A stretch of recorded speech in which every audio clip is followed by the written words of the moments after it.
everyone, Cadet Alvendo here from PIMSAT College's 3rd Year Marine Engineering, Bravo Section. Today, we're diving into the world of MARPOL, the International Convention for the Prevention of Pollution from Ships. And we'll be focusing on the requirements to be complied by a ship under MARPOL Annex 4 Sewage, Annex 5 Garbage, and Annex 6 Air Pollution. Let's get started. MARPOL Annex 4 requirements for ships. MARPOL Annex 4, the International Convention for the Prevention of Pollution from Ships. 1973, as modified by the Protocol of 1978, MARPOL 73/78 set out regulation for the prevention of pollution by sewage from ships.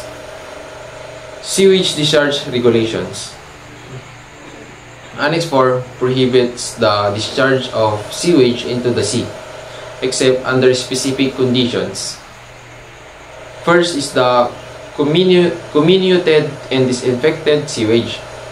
Discharge is allowed at a distance of more than 4 nautical miles from the nearest land, provided the sewage has been comminuted and disinfected using an approved system.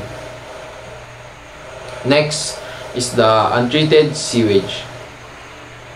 Discharge is allowed at a distance of more than 12 nautical miles from the nearest land, provided the sewage has been stored in holding tanks and discharged at a moderate rate while the ship is en route and proceeding at not less than 4 knots. Next is the sewage treatment plant. Ships with an approved STP can discharge treated sewage at any location, provided the effluent does not produce visible floating solids or cause discoloration of the water. Next is the special areas. The Baltic Sea is designated as special area under Annex 4. In the Baltic Sea, the discharge of untreated sewage from passenger ships is prohibited.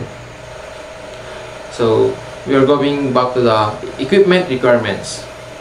Ships covered by Annex 4 must be equipped with one or more of the following. First is the sewage treatment plant. An approved STP that treats sewage to meet specified standards. Next is the sewage comminuting and disinfecting system. A system that grinds and disinfects sewage before discharge. Next is the sewage holding tank. A tank for storing sewage until it can be discharged in accordance with the regulations. So, the MARPOL Annex 4 aims to protect the marine environment from pollution caused by sewage from ships. The regulation requires ships to meet specific equipment and discharge requirements, undergo surveys, and obtain certification. By complying with these regulations, ships can help to reduce the risk of sewage pollution and protect the health of our oceans. That's the end of our topic about the requirements to be complied by a ship under MARPOL Annex 4. Thanks for watching. Bye!